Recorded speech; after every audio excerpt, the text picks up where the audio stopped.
మన జీవితంలో మనం ఇప్పుడు కూడా నిరాశ పడకూడదు.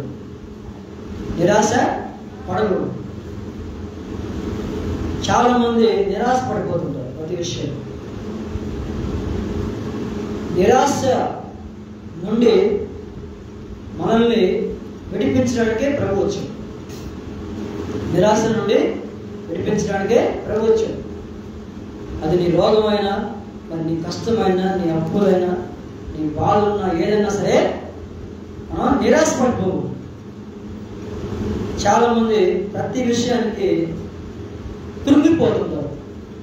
వాళ్ళకు వచ్చినటువంటి కష్టాలు చెప్పుకోలేక, బాధలు దిగమింగుకోలేక పాపం అల్లాడిపోతున్నారు. అలాంటి వారి కోసమే యేసు ప్రభువు లోకానికి వచ్చాడు. నలిగిన హృదయము, విరిగిన మనస్సు ఆయనకి ఏమన్నాడు? ఇష్టం. నలిగిన హృదయం.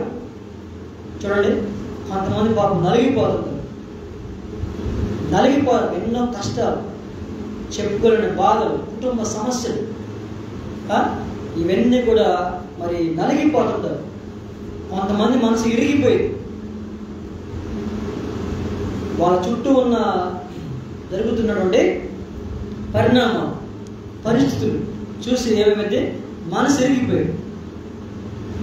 అవి దేవుడు గమనిస్తున్నాడు. ఎందుకంటే మనుషులంట పై రూపాన్ని లక్ష్య పెడతారు, కానీ యెహోవా హృదయ అంతరంగంను పరిశీలించే దేవుడు. హృదయ అంతరంగంను పరిశీలించేది. కాబట్టి మనం నిజంగా ప్రభువును కలిగి ఉండడం అనేది చాలా గొప్ప విషయం. మరి ప్రభువును కలిగి ఉన్న మనం కొన్ని విషయాలు నేర్చుకోవాలి. అనేక సంవత్సరాలు మందిరానికి వస్తుంటాము, దేవుని ఆరాధిస్తూ ఉంటాము, దేవుని గణపరుస్తుంటాము. కానీ దేవుడు ఏమనుకుంటున్నాడంటే, ముందు నువ్వు నాలో ఫలించాలి. ఏం చేయాలి? ఫలించాలి. నాలో ఫలించని ప్రతి తీగని ఏమన్నాడు?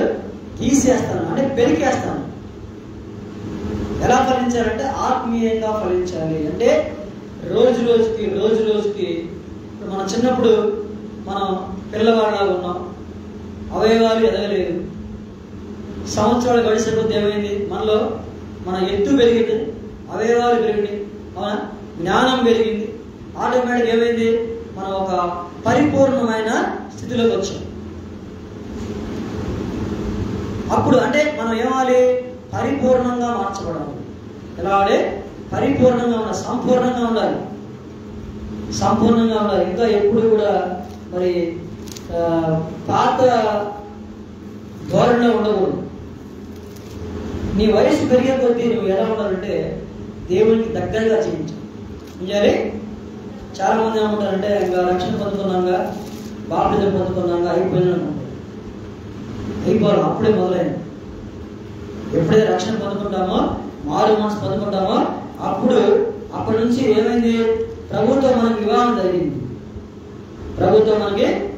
జరిగింది. ఆత్మీయంగా మనం ప్రభుని వివాహం చేసుకున్నాం. కాబట్టి వివాహం చేసుకున్నప్పుడు ఏమన్నారంటే కలిసిమెలిసి ప్రయాణం చేయాలి. అంటే మన ఆత్మ అనేది దేవునికి దగ్గరగా జీవించాలి. చూడండి, అపోస్తలుల కార్యములు అని ఒక వాక్యాన్ని మనం జ్ఞాపకం చేసుకుందాం. అపోస్తలుల కార్యములు 17వ అధ్యాయము 18వ వచనాన్ని మనం జ్ఞాపకం చేసుకుంటే కొన్ని వచనాలు సూటిగా దేవుడు మనతో మాట్లాడుతున్నాడు. చూడండి, అపోస్తలుల కార్యములు 17వ అధ్యాయము 16వ వచనాన్ని మనం జ్ఞాపకం చేసుకుంటే చూడండి, ఇక్కడ అపోస్తలుడైన పౌలు మరి ఏథెన్స్ అనే పట్టణంలో వెళ్ళాడు. ఏ పట్టణం అది? ఏథెన్స్ అంటే గ్రీకు దేశంలో ఒక పట్టణం పేరండి ఏథెన్స్. గ్రీకు దేశం. ఆ పట్టణంలో వారి కూడా కనిపెట్టుకుని ఉండగా ఆ పట్టణము విగ్రహములతో నిండి ఉండ చూసి అతని ఆత్మ పరితాపము పట్టలేక పోయింది. చూడండి, ఆ పట్టణం అంట ఏమైందంట? విగ్రహములతో నిండిపోయిందంట. చూడండి, ఒకసారి ఈ వచనం మనం జ్ఞాపకం చేసుకోండి. దేవుడు ఈ వాక్యం ద్వారా మనతో మాట్లాడారు.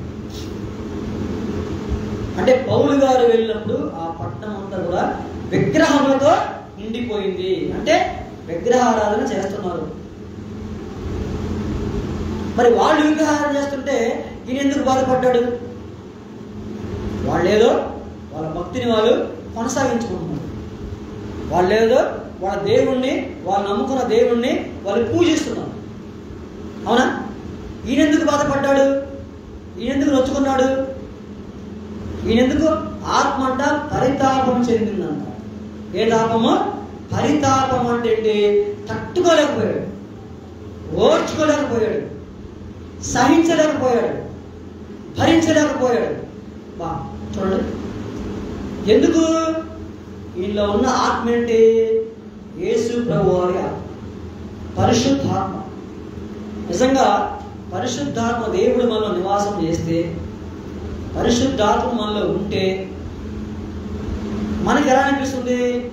కళ్ళ ముందు చూసిన సంఘటనలు, అది విగ్రహాలను కావచ్చు, లేకపోతే వాళ్ళు చేస్తున్న పాపాన్ని బట్టి కావచ్చు, వాళ్ళు చేస్తున్నటువంటి మరి తాగుని బట్టి కావచ్చు, వ్యభిచారాన్ని బట్టి కావచ్చు. అవునా? ఇవన్నీ చూస్తే ఏమవ్వాలి? మనసు అంట బాధపడాలి. ఏమవ్వాలి? బాధపడాలి, కృంగిపోవాలి, తట్టుకోలేకపోయాడు అసలు. చూడండి, మరి ఎందుకు? వీళ్ళ ఉన్న ఆత్మ అంటే యేసు ప్రభు వారి ఆత్మ. ఈయన ఆత్మ ఏం చేస్తుందంటే ఈయన్ని మరి ఒప్పింపజేస్తుంది. ఇంకా చెప్పాలంటే ఆత్మ బలవంతం చేస్తుంది. ఏం చేస్తుంది? బలవంతం చేస్తుంది. ఇప్పుడు మనం కూడా రక్షణ పొందుకున్నాం, మారు మనసు పొందుకున్నాం, ప్రభువులో కొనసాగుతూ ఉంటాం. ఇప్పుడు మన కళ్ళ ముందు చాలా మంది రక్షణ లేదు, మారు మనసు లేదు, నిజమైన దేవుణ్ణి ఆరాధించట్లేదు అని అనుకున్నాం. అప్పుడు మనలో ఏం కలగాలి? ఆత్మ పరితాపం కలగాలి. ఏం కలగాలి? ఆత్మ పరితాపం కలగాలి. మనం ఉంటున్న వీధిలో కావచ్చు, మనం ఉంటున్న గ్రామంలో కావచ్చు, మనం ఉంటున్న పట్టణంలో కావచ్చు, ఏమవ్వాలి? మనలో ఆత్మ పరితాపం రావాలి. ఇప్పుడు యేసు ప్రభువు రేపు మనం అడుగుతాడు, అమ్మ నీ కళ్ళ ముందు చాలా మంది రక్షణ లేదు, మారు మనసు లేదు, కనీసం వాళ్ళకి ప్రభువుని పరిచయం చేసావా? ప్రభు గురించి చెప్పావా? వారి కొరకు నువ్వు ప్రార్థించావా? వారి కొరకు నువ్వు రోధించావా అని యేసు ప్రభువు మనందరినీ రేపు అడుగుతాడు. అవునా? ఇప్పుడు మనం వెళ్ళి అక్కడికి వెళ్ళి, అయ్యా మీరు చేస్తుంది తప్పు, ఇది కరెక్ట్ కాదు అని చెప్పే ధైర్యం మనకు ఉండకపోవచ్చు. అవునా? ధైర్యంగా చెప్పగలం? చెప్పలేము. ఎందుకంటే మన ఇంట్లో వాళ్ళకి మనం చెప్పలేకపోతున్నాం, మన ఇంట్లో వాళ్ళని సరిగ్గా నడిపించలేకపోతున్నాం. మనం వెళ్ళి వాళ్ళకి వెళ్ళి, ఇదిగో ఇలా ఉంది, ఇది నిజమైన ఆరాధన, నిజమైన దేవుడు రక్షకుడు, ప్రభువు నమ్ముకుంటే నీకు పరలోక రాజ్యం ఉంది, ప్రభువు నమ్ముకుంటే నువ్వు పరలోకానికి వెళ్తావు, లేకపోతే నీకు నరక శిక్ష ఉంది అని మనం ధైర్యంగా చెప్పగలిగే విధంగా మనము తయారవ్వాలి. ఆత్మ పరితాపం పట్టలేకపోయినట్టు బాధపడ్డాడు. చూడండి, వెంటనే ఒకటికి ఈయనకి ఆలోచన వచ్చింది. కాబట్టి సమాజ మందిరంలోను, యూదులతోనూ, భక్తి పడిన వారితోనూ ప్రతి దినము, ఏంటంట? ప్రతి దినము ఏమంటాడు? ప్రతిరోజు సమయానికి మనసులో బాధపడుతున్నాడు, చింతిస్తున్నాడు. అయ్యయ్యో, ఇంతమందికి ప్రభు తెలీదా? ఇంతమందికి ప్రభు అంటే గిట్టట్లేదా? ప్రభు అంటే వాళ్ళకి తెలియదా? పరలోక రాజ్యం గురించి తెలియదా? చూడండి, అంటే ఆత్మ అనేది పరితాపం చెందింది, అంటే ఆత్మ బాధపడింది. ఈరోజు మనలో కూడా అటువంటి ఆత్మ పరితాపం రావాలని ప్రభు కోరుకుంటున్నాడు. మనం కూడా కనీసం ప్రార్థించేవారుగా ఉండాలి. అవునా? ఏం చేయాలి? కనీసం ప్రార్థన చేయాలి. మనం ఉంటున్న వీధి కొరకు, మనం ఉంటున్న గ్రామం కొరకు, మనం ఉంటున్న పట్టణం కొరకు, మనం ఉంటున్న దేశం కొరకు కనీసం మనం ప్రార్థన చేయాలి. వాక్యం ఉంటుంది, నీవు అందరి కొరకు, మనుషుల కొరకు నువ్వు ప్రార్థన చేయాలి. చూడండి, అవన్నీ చేయకుండా నేను రక్షణ పొందుకున్నాను, నేను మారు మనసు పొందుకున్నాను, ఇంకా పరలోకం వెళ్తానులే అనుకోవడం స్వార్థం అవుతుంది. ప్రభువు దృష్టిలో అది స్వార్థం అవుతుంది. ఎందుకు? మనం రక్షణ పొందుకున్నాం, ఇంకా మన డోకా ఏముంది, మనకెందుకు భయం, మనకెందుకు చింత, మనకెందుకు బాధ, అవునా అని అనుకోవద్దని ప్రభు చెప్తుంది. నీ మీద చాలా బరువు ఉంది, నీ మీద నా మీద చాలా బరువు ఉంది, బాధ్యత ఉంది. ఎందుకు? దేవుడు అందుకొరకే ఆయన శిలువలో బలయ్యాడు, అందుకొరకే కొట్టించుకున్నాడు, అందుకొరకే అవమానం చెందాడు. ఎందుకు? ఈ నరక శిక్ష నుండి తప్పించడానికి. చూడండి, పౌలు గారి ఆత్మ పరితాపం చెందింది. ఈ రోజుల్లో మనలో ఎంతమందికి పౌలు గారి లాగా ఆత్మ పరితాపం ఉందంటే చూడండి చాలా తక్కువగా ఉంది. ఎందుకంటే ఎవరికి వాళ్ళు మా సంఘం, మా విశ్వాసులు, నేను, నా కుటుంబం అనేటువంటి ఆలోచనలో మునిగిపోయారు. మనకెందుకులే, వాళ్ళు లక్ష మంది పంపితే మనకేమైతులే, మనం ప్రభువుని చూస్తాం కదా. నేను అంటాడు ప్రభు అక్కడికి వెళ్ళిన తర్వాత, నేను నీ కొరకే కాదు, నీ అందరి కొరకు సెలవులో పడాను. నేనెందుకు దేవుడు ఎన్నుకున్నాడు తెలుసా? నువ్వు అనేకులకు వెలుగుగా ఉన్నాను, నువ్వు అనేకుల కొరకు ప్రార్థించడానికి, అనేకుల కొరకు నువ్వు రోధించాలి, అనేకుల్ని నడిపించాలి, అనేకుల్ని వెలిగించాలి, అనేకులకి యేసు ప్రభు వారి గురించిన రక్షణ సాక్ష్యాన్ని పంచుకోవాలి అని దేవుని వాక్యం నాకు. చూడండి, ఆత్మ పరితాపం పొందలేదు కాబట్టి అందరితో ఏం చేస్తున్నారు? తర్కిస్తున్నాడు, వాదిస్తున్నాడు, చర్చిస్తున్నాడు, మాట్లాడుతున్నాడు. కనీసం ఒక్క ఆత్మైనా సరే రక్షించాలనే ఒక పట్టుదలతో ఉన్నాడు. కాబట్టి ఎప్పుడైతే దేవుడు దమస్కు మార్గంలో ఆయన ఎన్నుకున్నాడో, దమస్కు మార్గంలో దేవుడు ప్రత్యక్షమాడో, అప్పటి నుంచి అతని యొక్క దిశ మారిపోయింది, అతని యొక్క జీవిత ఆలోచన మార్చుకున్నాడు. ఎప్పుడు కళ్ళు కూడా ఊహించలేదు యేసు ప్రభు వారు మరి ఆయన దర్శిస్తాడు. అందుకే ఏమన్నా సౌలుని పౌలుగా మార్చినది. నేను పూర్వము హింసకుడును, హానికరుడును, ఎవరు దోషకుడును. చూడండి ఎంత గొప్ప సాక్ష్యం అది. కాబట్టి ఎన్ని సంవత్సరాలు గడిచినా కానీ ఈరోజు మనం అపోస్తులైన పౌలు చెందిన పరితాపాన్ని మనం తప్పకుండా జ్ఞాపకం చేసుకోవాలనుకుంటున్నాం. ఎందుకు? అతను చేసిన ఆత్మీయమైన పోరాటం అలాంటిది. చాలా మంది వాళ్ళు చేసిన సేవను బట్టి, విశ్వాసాన్ని బట్టి పౌలు గారితో పోల్చుకుంటూ ఉంటారు. నేను పౌలు గారిలాగా సేవ చేశాను, నేను పౌలు గారిలాగా కష్టపడ్డాను. నిజంగా అతనిలాగా ఎవరు కష్టపడ్డారు? ఆయన అన్నాడు, మీరు నన్ను పోలి నడవండి, నేను క్రీస్తుని పోలి నడుచుకున్నాను అన్నాడు. చూడండి, నిజంగా మన కళ్ళ ముందు అనేక మంది పాపంలో ఉంటారు, అనేక మంది త్రాగుబోతులుగా ఉంటారు, అనేక మంది తిరుగుబోతులుగా ఉంటారు, అనేక మంది చూడండి దోషులుగా ఉంటారు. కనీసం వాళ్ళకి ఏం చేయాలి తెలుసా? వారి కొరకు నువ్వు ప్రార్థన చేయాలి. ఏం చేయాలి? ప్రార్థన చేయాలి. ఇదిగో నాయన, మా గ్రామంలో, మా వీధిలో ఎంతమంది వ్యభిచారులు ఉన్నారు, ఎంతమంది త్రాగుబోతులు ఉన్నారు, ఎంతమంది దోషులు ఉన్నారు, వారందరితో ఏం చేయాలి? మనం కనీసం ప్రార్థన చేయాలంటే నీలో ఆత్మ పరితాపం రావాలి. అంతేగాని చక్కగా 3 కోట్ల హాయిగా తిని చక్కగా మనకెందుకులే మన పని అనుకుంటే కుదరదు. ప్రభు అనుకున్నాడా? ఆయన పరలోకానికి వెళ్ళాడు, తండ్రి కుడి పార్శ్వం ఉన్నాడు. ఆయన ఏమనుకున్నాడు? ఎలాగైనా సరే నేను భూలోకానికి వెళ్ళాలి, నా బిడ్డల్ని కలుసుకోవాలి, ముఖ్యంగా వాళ్ళందరినీ విడిపించాలి. దేని నుంచి? సైతాను బారి నుండి, రోగం నుండి, దయ్యం నుండి అని యేసు ప్రభువారు సాక్షాత్తు పరలోకం నుండి మన కొరకు భూమి మీదకి వచ్చారు. ఆయన తెలుసు ఇది కష్టమైన బాట, ఈ మార్గం కష్టంతో కూడుకుంది, ఈ మార్గం బాధతో కూడుకుంది, ఈ మార్గం భారంతో కూడుకుంది. కాబట్టి ఆయన లోక పాపమును మోసుకొని పోవు దేవుని గొర్రెపిల్ల. చూడండి, ఏ భారం? లోక పాపమును మోసే. చూడండి, మన బరువు, మన పాపాన్నే మనం మోయేది. కరెక్ట్గా 20 కేజీలు బస్తా కూడా మనం ఎత్తలేదు. అలాంటిది ఈ లోక పాప భారం మొత్తం కూడా మోసింది. అంటే పాపానికి ఏముంది? భారం ఉంది. ఏముంది? అదే నువ్వు మనసులో ప్రభుని ఆహ్వానిస్తే ఆ భారం అంతా తేలిగ్గా మారిపోయింది. ఏమైతే తేలికగా. అందుకే ప్రభు ఏమన్నాడు?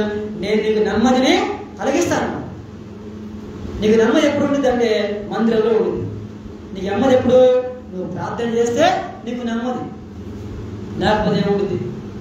ఒకటే టెన్షన్, ఒకటే బాధ, ఏదో ఒక రోగం ఉన్నట్టు భయం, మరణ భయం, అప్పుల భయం, శత్రుల భయం, ఇవన్నీ కూడా ఆటోమేటిక్గా ఏమొచ్చేస్తాయి? మన చుట్టూ చేరిపోవడం. నువ్వు వద్దన్నా కానీ నీ దగ్గరకు వచ్చేస్తాయి.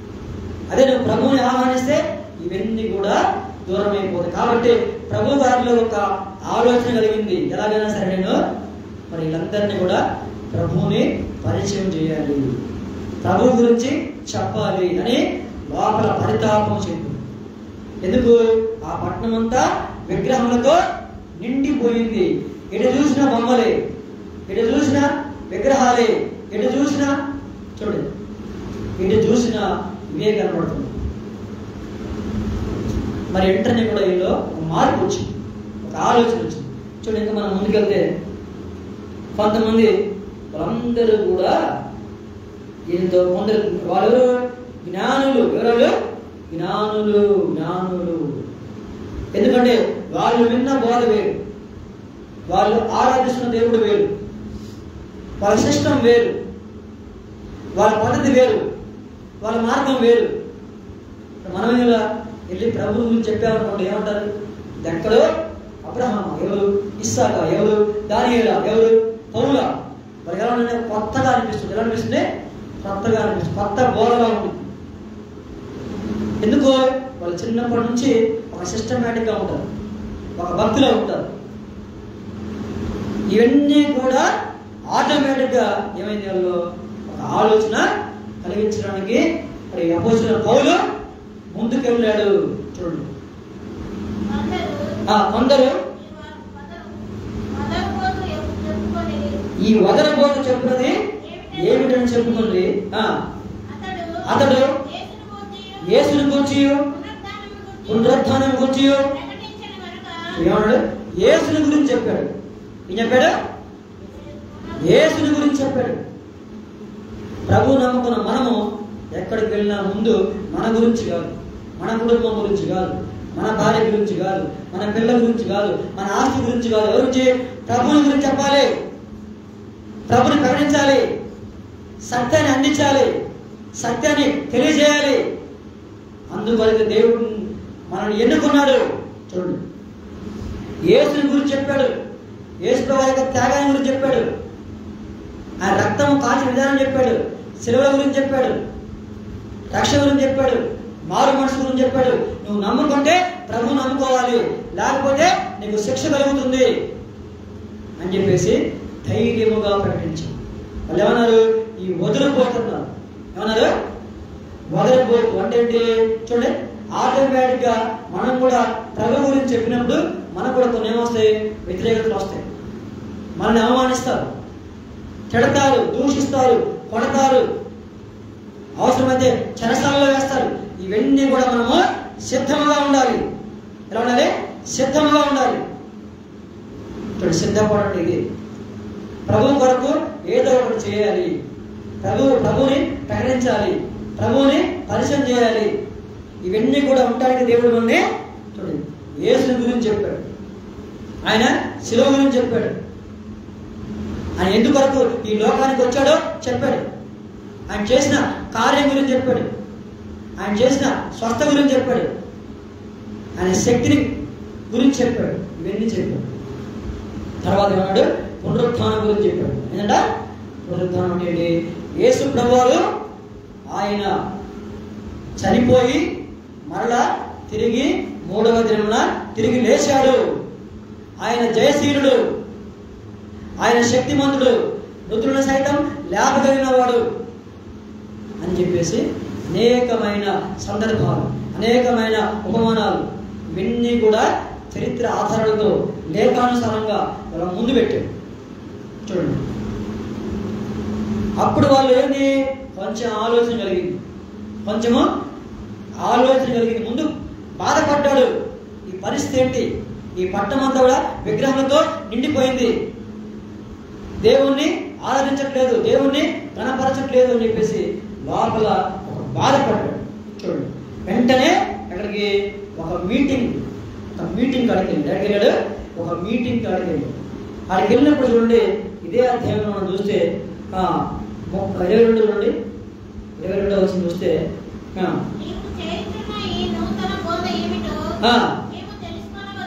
తెలుసుకొనవచ్చునా కొన్ని కొత్త సంగతులు చెవులకు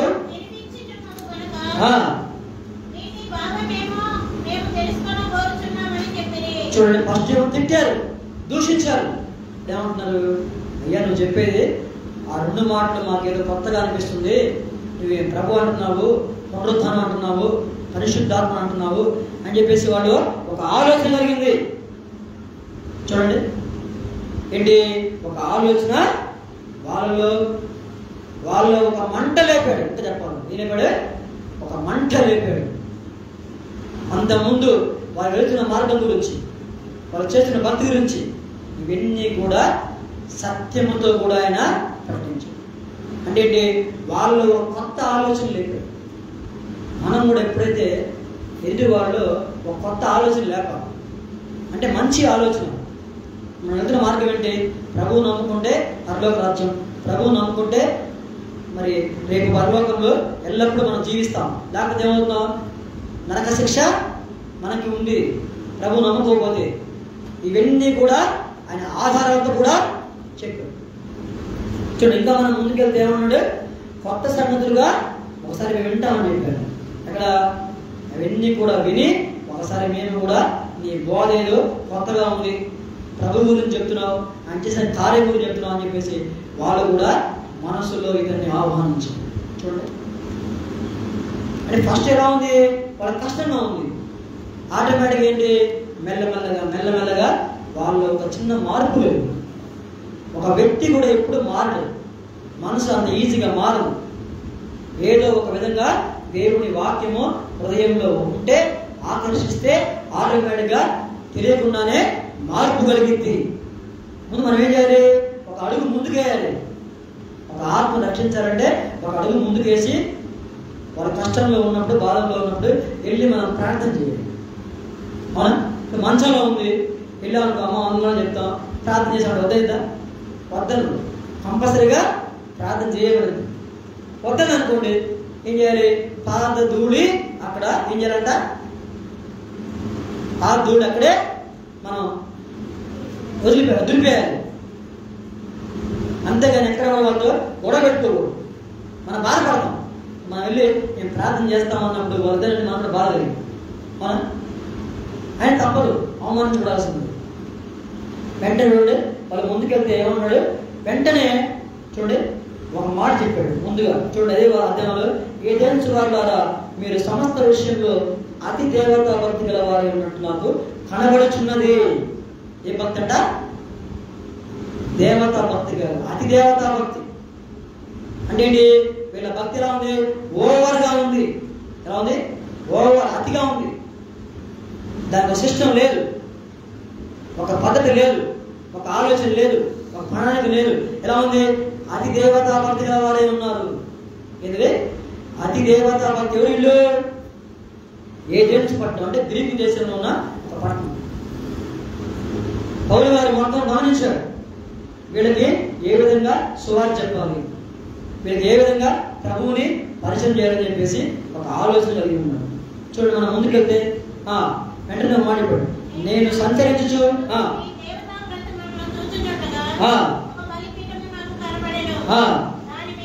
దాని మీద చూడండి, వెంటనే ఏమొచ్చింది, ఒక బలిపీఠం కనబడింది. ఏం కనబడింది, బలిపీఠం కనబడింది. ఒక బొమ్మ కనబడింది, పెద్ద బొమ్మ కనబడింది. అందరూ కూడా ఉన్నారు, కొంతమంది నాకు తెలిసి 100 మంది వచ్చి మొత్తానికి మనోడిని స్టేజ్ ఎక్కించారు.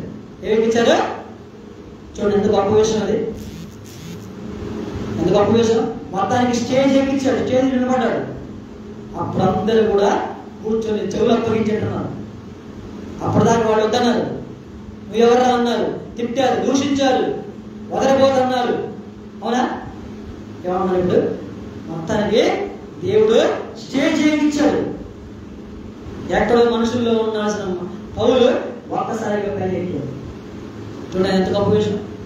100 మందికి 100 మంది మధ్యలో పైకి ఎక్కాడు. దేవుడు అట్లా పైకి తీసుకెళ్తాడు. ఎప్పుడు నీవు ముందుకు అడుగు వేసినావు. ఏముందంటే అక్కడ చూడండి, అక్కడ మాట ఉంది, బలిపీఠ.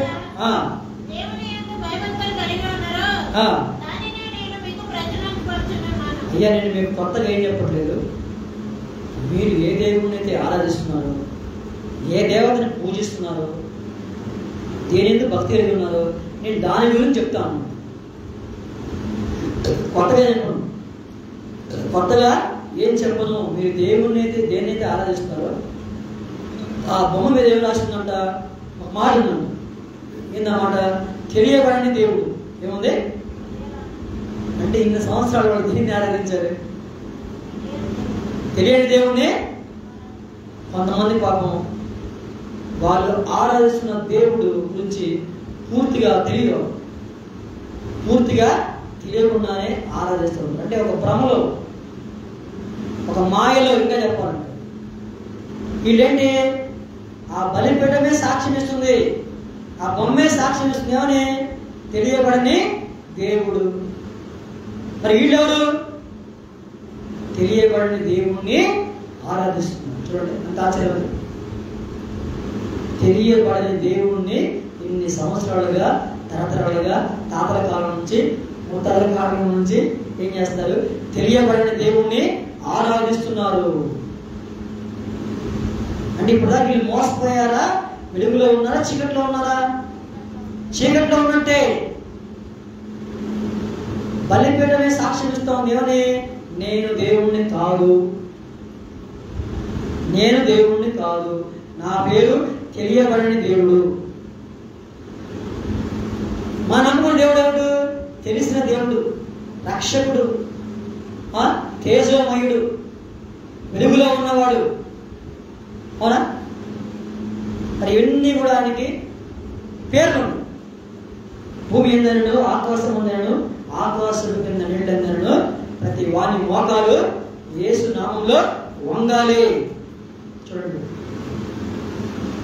మన ఏంటి? యేసు ప్రభువుని ఆరాధిస్తున్నాం. యేసు అంటే ఎవరు? రక్షకుడు. ఎవరు? ఆయన పేరులోనే ఉంది రక్షణ ఉన్నది.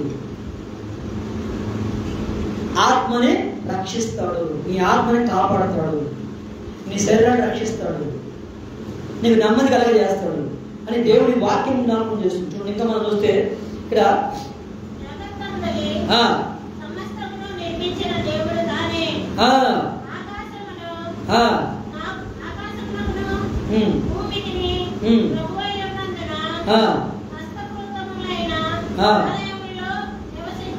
చూడండి ఏం చేయంట? హస్తకృతమైన అంటే మన చేతులతో నిర్మించినటువంటి ఆలయంలో దేవుడు ఉండడు. ఆయన్ని మనం బంధించలేము. మన చేతితో చేసినటువంటి బొమ్మతో, ప్రతిమలో దేవుడు ఉండడు. ఎందుకంటే ఆయన్ని మనం నియంత్రించలేము. ఆయన శక్తిమంతుడు. భూమికి ప్రభువే, ఆకాశానికి ప్రభువే. పంచభూతాలను ఆయన సృష్టించాడు, పంచభూతాలను సృజించాడు. ఏమంటాడు?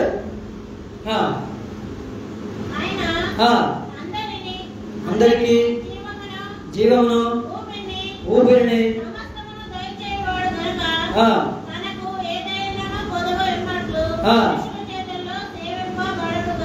చూడండి అన్నాడు. అందరికి ఏమిస్తాడ? జీవం ఇస్తాడు. ఏమిస్తాడు? జీవం. ప్రభు ఏమన్నాడు? నేనే జీవము, నేనే మార్గము, నేనే సత్యం అన్నాడు. అంటే ఊపిరి ఉందంటే అర్థమైంది. ఊపిరిలో ఎవరున్నారు? యేసే ఉన్నాడు. ఊపిరి లేకుండా మనం ఉండగలమా? ఊపిరి లేకుండా ఎవరు ఉండలేరు. ఎందుకు? నరులు ఒట్టి ఊపిరి వంటి వారు. ఎంతలో కనబడి ఎంతలో మాయమయ్యే ఆవిరి వంటిది మన జీవితం. అంటే ఊపిరి ఆయన దయచేస్తారు. ఇప్పుడు ప్రభు ఆజ్ఞాపిస్తే ఊపిరి మొత్తం ఆగిపోయాడు. అవునా? చెట్లు పడిపోతాయి, మనుషులు కూలిపోతారు. ఏమైనా ఉండిద్దా అంటే ఏంటిగా? గాలి, నీరు, ఇవన్నీ ఆకాశం, ఇవన్నీ కూడా దేవుడు సృష్టించాడు. కాబట్టి హస్తగతమైన ఆలయంలో ఆయన నివసింపడు. అయ్యి మీరు దేవుణ్ణి దేన్ని ఆరాధిస్తున్నారు? మీరు ఒక బొమ్మను చేసి, ప్రతిమను చేసి, ఒక ఆలయం నిర్మించి దాంట్లో మీరు ఈ బొమ్మను పెట్టి దేవుణ్ణి నియంత్రించారు అని చెప్తున్నాడు. కాబట్టి మీరు దేని యందు భక్తి కలిగి ఉన్నారో ఒకసారి ఆలోచించండి. చూడండి, ఇంకా మనం ముందుకు వెళ్తే మరియు యావత్ భూమి మీద కాపురముండకు ఆయన ఒకరి నుండి ప్రతి జాతి మనుషులను సృష్టించి వారు ఒకవేళ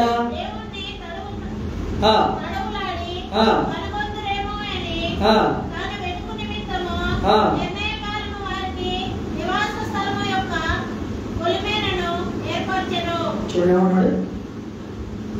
ఆయన ఒక్క మనుషుని అంటే ప్రతి మనుషులను సృష్టించాడు. ఎలాగా? ముందు ఒకరిని తయారు చేశాడు, ఆదాము, తర్వాత హవ్వ. తర్వాత ఏమైంది? వారి సంతానం అంతా భూమి అంతా కూడా విస్తరించబడింది. నోవాహు అతని కుటుంబము జలప్రళయంలో నుంచి దేవుడు కాపాడు. వాళ్ళ సంతానమే మనం. అంతకుముందున్న లోకము ఏమైంది? నీళ్ళలో మునిగిపోయింది. కాబట్టి ఏంటి? అందరూ కూడా ఒకటే, ప్రతి జాతి మనుషులు అంటే మనుషులంతా కూడా ఒకటే. వాళ్ళు ఉన్న ఊపిరి ఒకటే, వాళ్ళ ఆలోచనలు ఒకటే, వాళ్ళ అవయవాలు ఒకటే, వాళ్ళ నడక ఒకటే, వాళ్ళ చేతులు ఒకటే. కాకపోతే అందరూ కూడా ఏక మనసుతో, ఏక హృదయంతో దేవుణ్ణి ఆరాధించాలి. ఇక్కడ మనం చూస్తే చూడండి, తన్ను వెతుకు నిమిత్తం అంట నిర్ణయ కాలమును అంటే ఏంటి? దేవుడు ప్రతి మనిషికి ఆయుష్ ఇచ్చాడు. 50 ఏళ్ళు, 60 ఏళ్ళు, 70 ఏళ్ళు నీకు ఏమంటాడు? టైం పెట్టాడు. కనీసం నువ్వు ఏం చేయాలి?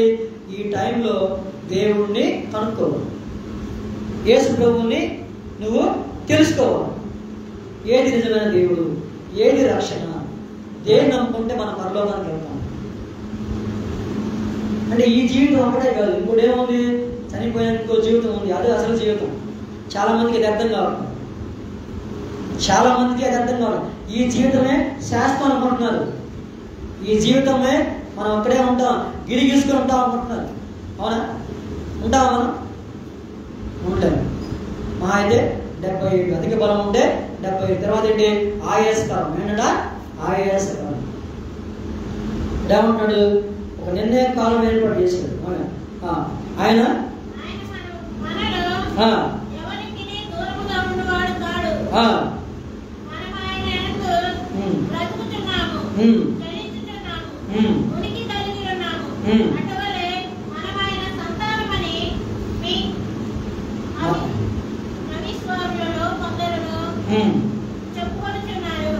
కాబట్టి మనము దేవుని సంతానమై ఉండి మనుషుల చమత్కార కల్పన వలన మందబడిన బంగారమునైనను వెండినైనను రాతినైనను దేవత్వము పోలి ఉన్నదని తలంపకూడదు. ఏమన్నాడు? బంగారమునైనను వెండినైనను రాతినైనను దేవత్వము పోలి ఉండదు. అంటే వెండి బంగారము దేవునికి పోలి కాదు. అవునా? చాలా మంది ఏం చేస్తారు? వెండితో ఏం చేస్తారు? ఒక బొమ్మని వారు నమ్ముకున్న దేవుడి యొక్క రూపాన్ని తయారు చేస్తారు. అవునా? వెండితో, బంగారంతో. అందుకంటే ఇంక బంగారం ఉంగరం ఉందా? ఆ ఉంగరం ఏముంది? దాని మీద ఒక బొమ్మ ఉంటుంది. ఇప్పుడు మన వాళ్ళు ఏం చేస్తారు? సిలువ ప్రభు యేసు ప్రభు బొమ్మ వేసుకుంటున్నారు. అవునా? యేసు ప్రభు బొమ్మ పెట్టుకున్న మాత్రాన ప్రభు అంతా ఉంటాడా? అట్లా ఉండే ప్రపంచం మొత్తం ఉంది యేసు ప్రభు ఫోటోలు. 100 మందిలో 3 బొమ్మలు, అన్ని బొమ్మలు ఉంటాయి. ఉంటాడా? ఉండడు. దేవుడు అంటే ఒక బొమ్మ కాదు. దేవుడిని మనం ఆయన తయారు చేయడం. అసలు చూడండి, దేవుడు మనుషుని సృష్టిస్తే మనిషి ఏం చేస్తున్నాడు? దేవుడిని సృష్టిస్తున్నాడు, దేవుడిని తయారు చేస్తున్నాడు. ఎంత ఆశ్చర్యం అది! అసలు నీకు అంత బలం ఉందా? నీకు అంత శక్తి ఉందా? నువ్వు దేవుడిని తయారు చేయగలవా? దేవుడిని మోయగలవా? దేవుడిని నడిపించగలవా? ఇప్పుడు ఇక్కడ ఏమన్నా చూసుకుందామా? ఇక్కడ ఏముందా? ఏమి లేదు. ఏముంది అక్కడ? వాక్యం ఉంది. ఏముంది? వాక్యం ఉంది. వాక్యం ఉంది, ప్రార్థన ఉంది, పాట ఉంది. ఏం పాట? దేవుడి పాట. ఆత్మ సంబంధమైనవి ఉన్నాయి కదా. ఏముంటాయి అంటే దేవుడు ఆత్మ కాబట్టి, అవునా, అవి మాత్రమే ఉంటాయి. చూడండి, అందుకే అన్నాడు, వెండి బంగారము దేవుత్వంతో మనం పోల్చకూడదు. వెండితో మనము దేవుణ్ణి తయారు చేయకూడదు. బంగారంతో మనము తయారు చేయకూడదు. చూడండి, వెండి బంగారం అంటే భలే ఇష్టం, అవునా? మనకి బంగారం అంటే వేసేయమనుకున్నాడు. మన బంగారం ఎందుకు అంటే మంది బంగారం పదే పదే చూసుకుంటూ ఉంటారు. బీరువాలో ఉన్న బంగారం పదే పదే తీసి ఒకసారి అది ఉండాలి, వెళ్ళిపోయినా లేదా మాయమైపోయిందా అనుకుంటారు. అది మాయమైపోదు, నువ్వు మాయమైపోదు. వస్తువు ఎప్పుడు మాయమైపోదు. ఎవరు? ఇప్పుడు మనం వంగరం చేసుకుంటాం. ఈ వంగరం ఈరోజు నా ఏడుకుంది, రేపు ఇంకొక ఏడుకి వెళ్ళిపోతుంది. నేను ఉంటానా? నేను మాయమైపోతే వంగరం మాయమైపోదు. అది తెలుసుకో. చూడండి, అందుకే అన్నాడు, అజ్ఞాన కాలం ముందు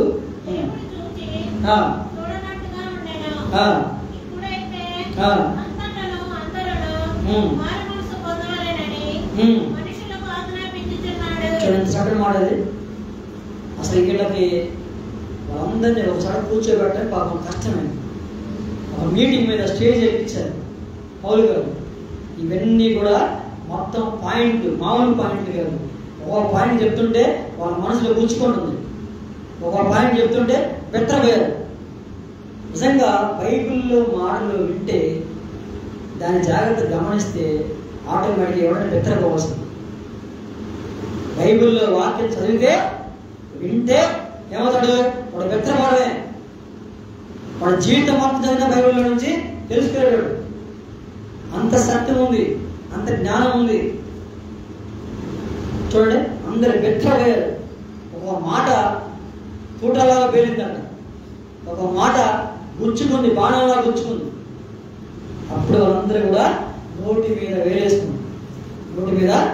వేలేసుకుని ఏమన్నాడు? అజ్ఞాన కాలం ముందు దేవుడు ఎలా ఉన్నాడంట చూసి. కానీ ఇప్పుడు ఏమన్నాడు? అంతటా అందరూ మారు మనసు పొందాలి. ఏమన్నాడు? మారు మనసు పొందాలి అంటే ఏమాలి? మనుషులు మారాలి. ఏం మారాలి? మనసు మారాలి. మనసు మారి నూతన ఏం మారాలి? ప్రభు నమ్ముకున్నాడు. అర్థమైంది, మనం మారాం కాబట్టి ప్రభులోకి వచ్చాం. ఏం మారా? మళ్ళీ అటు మారకూడదు. అటు నుంచి ఇటు మారాం, మరి ఇటు నుంచి ఇటు మారామంటే అటు నుంచి అటు వెళ్ళిపోతాం, ఇటు వెళ్ళిపోతాం, దానికి వెళ్ళిపోతాం. అక్కడ మారి ఇక్కడికి వచ్చాం, మళ్ళీ ఈ పార్టీలో నుంచి ఆ పార్టీలోకి వెళ్ళకూడదు. ఇంటి ఈ పార్టీలో ఉండాలి, అదే ఆ పార్టీలో ఉండాలి. ఎప్పుడు ఏ ఎండకు ఆ గోడు పట్టుకోకూడదు. ఉంటే ఈ పార్టీ, లేకపోతే ఆ పార్టీ, కొంచెం ఆ పార్టీలో కొంచెం ఈ పార్టీలో మనం ఉండకూడదు. అవునా? దేవుడిని మనం నమ్ముకున్నాం కాబట్టి ఒకే పాటలో ఉండాలి, ఒకే మాటలో ఉండాలి, ఒకే మార్గంలో ఉండాలి. అది ఎంత కష్టమే కావచ్చు. చూడండి, చివరిగా మనం చూస్తే ఎందుకు నమ్మాలంటే చెప్తున్నాడు 30వ వచనం.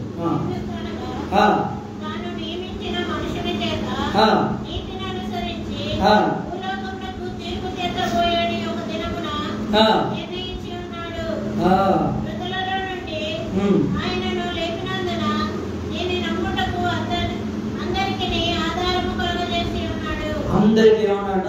ఆధారము కలిగజేసింది. అంటే ఒకరోజు ఏముందమ్మా? తీర్పు దినం ఉంది. ఏముంది? తీర్పు దినం. న్యాయపీఠం ముందు నిలబడాలి. మనం ఆషామాషి కాదు, మనం ఏదో వచ్చాము పోయామని కాదు. చాలా లెక్కలు ఉండేది. మామూలుగా తాడ చేస్తాడు తెడాల్సిందంటే అది మర్చిపోవద్దు మనం. అందరికీ ఒకరోజు తాళ చేస్తాడు. ఏదో ఊరికి వెళ్ళి బతుకు అక్కడ ఉన్నాడు ఉన్నాము మరి పైకి వెళ్ళామని కాదు. అక్కడ ఉంది ఒక రోజు లెక్కలు ఉంటాయి. మన ఊరిని లోపల పంపించలేదు. ఇవన్నీ కూడా మనం లెక్క చెప్పాలి. కాబట్టి దేవుడు మనల్ని ఎన్నుకున్నాడు. అందరూ మరి వాళ్ళు కొంతమంది నమ్మారంట. ఇది కొంతమంది ఈ బోధ మాకు బాగుందని చూడండి. అంటే ఏముందంటే పౌలు గారిలో ఒక ఆత్మ పరితాపాన్ని దేవుడు గమనించాడు. కాబట్టి అక్కడ ఏం జరిగింది? ఆత్మ కార్యము జరిగింది. ఏం జరిగింది? ఆత్మ కార్యము జరిగింది. తప్పకుండా దేవుడు ఆత్మ కార్యం జరిగిస్తాడు. దేవుడి కొద్ది మాట జీవించుకుంటాడు.